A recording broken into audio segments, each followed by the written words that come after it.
Hello everyone, this is Daddy here. Hope you're well. Today we are going to go into discussing the 10 laws of day trading. The 10 laws of day trading. We will talk about what a day trading is and who is a day trader. We look at all the 10 laws of day trading, which are this, okay? 10 of them, and we go into each of them one after the other in detail, okay? So let's first of all introduce what a day trading is and who is a day trader. A day trader is someone who regularly buys and sells stocks position during the same trading day, hoping to capture a modest profit on each trade by selling the stock for slightly more than they paid for it. For example, a day trader may identify a pattern in a stock price, say Apple. So the chart you are looking at is an Apple chart, and buy 1,000 shares for $153 and then sell it at $156 a moment afterwards, and making a profit of $3 per share, giving him $3,000 profit on the same day. So that is a day trader. Okay. Now we're going to go into the 10 laws of day trading. Okay. A guy named Peter Resnick actually did some work about these 10 laws of day trading. So let's give credit to him. Okay. Law number 1, go top down for best results. What do we mean by that? 85% of stock follows the action in the broad market, and as a result, you want to have the broad market moving in the same direction as your trade as often as possible. So you don't want to go against the broad market direction. Okay? The first question you should also ask is the market having inside or outside day? Okay, let's discuss what that means. Inside day is one in which the broad market is currently trading inside the prior day's range. Outside day is the opposite, where the market has managed to either make a new 2-day high or low and is trading outside of the previous day's range. So let's take for example, this is inside day because the trading of today, of this day, started here and ended here, and it was contained in the previous day range. That's the high of previous day, and the trading of this day is inside that. What about the next day? The next day is the outside day because market open here and up it goes, surpassing the previous day high. So it's trading outside of previous day range. What about the next day? The next day actually the same is outside because it opened and is trading outside of the previous day's high. Okay? Or previous day range. So that is what we mean. Why is it important? This matters a lot. Inside of a previous day range is usually a sign of a range band market that is chopping around. So if you have a inside day, it's most likely the price won't move that much. So some trader have decided or make up their mind that they will not take trade during the inside day, and they will only take trade when they are outside of the previous day's range. So it's up to you if you want to either trade when you are inside the day or outside the previous day range. Second law, use market internals to gauge the market's real strength and direction. So what is market internals? They are the number one most important factor in predicting intraday market direction.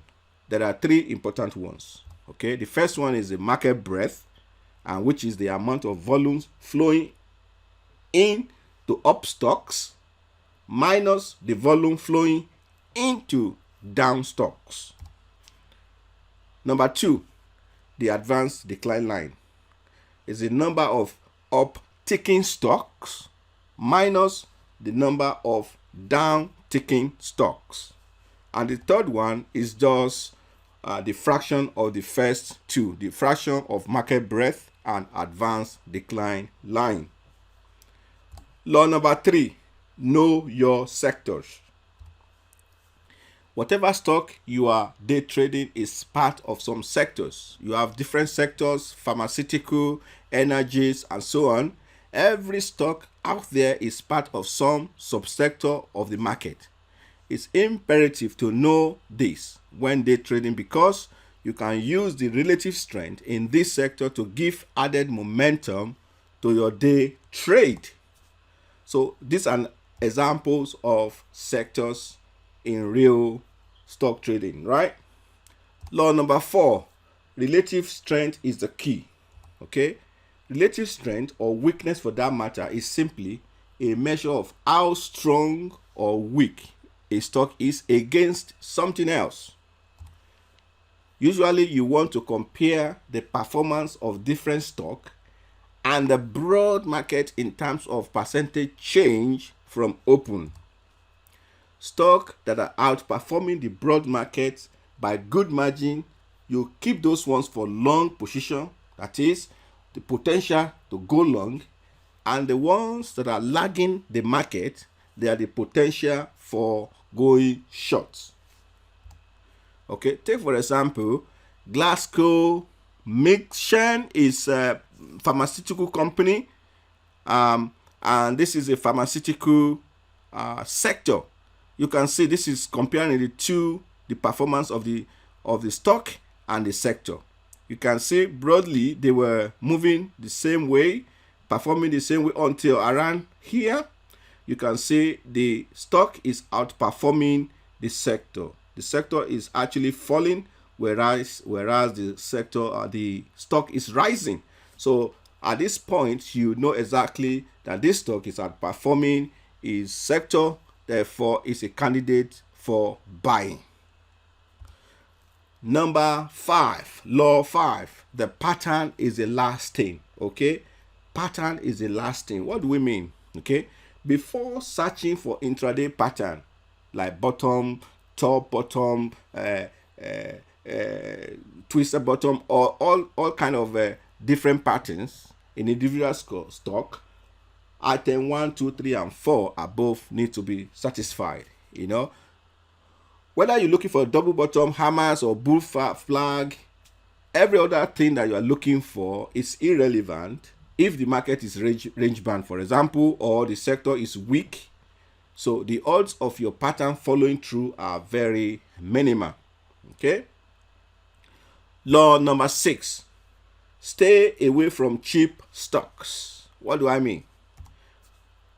By cheap stock, I mean the stock that are under $10 per share.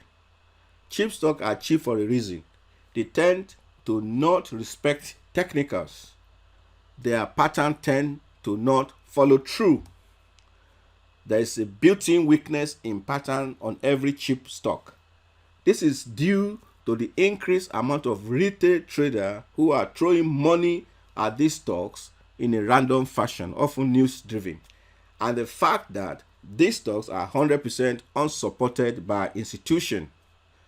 Stock generally move a certain amount per day, which can be called average true range, or ATR. Generally, the larger the stock price, the larger the ATR. For day trading, you want to grab stocks that have at least $1 of average true range. Law 7. Always include volume in every analysis. Stocks that are moving on large volume tend to keep going in the same direction that they started in. But stocks with small volume, they don't. You want to only trade stocks that are doing at least 500,000 shares per day. The more, the better. Confine your entry to stocks that are trading much larger amount of volume that particular day than their usual average. So if you notice a stock that is trading a higher large volume compared to their average, you know you could have a potential stock to trade for that day. If you are using a scanner to find patterns, add a volume filter to it and look for stock trading about 4 to 5 times the daily average volume. Law number 8. How much can I lose? Good question, isn't it? Ask yourself the above questions before every single trade. Okay? Most newer traders never think this through enough. Only thinking about how much can I make before entering the trade. Okay? What matters more is where the stop loss is in relation to the entry, and how much of a dollar loss will it incur at the end if you selected the share size and your stop got it. Okay? Law number 9. Use hard stop. Okay? The shorter the time frame, the tighter the stop you must keep on your trade. The way to keep a tight stop is to use a hard stop. That is the one that you have entered into the trade, not the one you have on your mind to use later on. This will also keep you from jumping the gun on killing the trade before it has a chance to work out. You know your stop is in, and the stock can do all manner of things between the stop and your target. You rest easier knowing the stop is there. The last but not the least, law number 10. Keep a journal of trade. It's only by looking in the rear mirror and analyzing your trade in detail that you can improve. You need to know everything about every single trade you take. The more information you can pack into the journal, the better. It can be a simple journal, or you can make it a complex one. Example of a journal is on the screen. It's advisable to put as much detail as possible in the journal. Okay, everybody, this is the end of the lesson. We have discussed the 10 laws of day trading. I hope you enjoy and understand this lesson. So please subscribe to the channel. Click the bell for notification if you want to receive notification when I release a new video. Then please share this video among your friends. You know, we have been doing a lot about Forex. So today we move into stocks. So you can share this to your friends who trade stocks. Some of the ideas also could be used for Forex. And as you can see on the screen, I have this journal here. This exact journal, I have it in a spreadsheet format, Excel spreadsheet. If you want it, I could send one to you, but there's a lot of different journals online. You can download any that you prefer, but if you want this exact one, you can send me your email address by making comment, then include your email address in your comment, and as usual, I will forward it to you. So thank you so much for watching this video, and I will speak to you soon. It's Dari.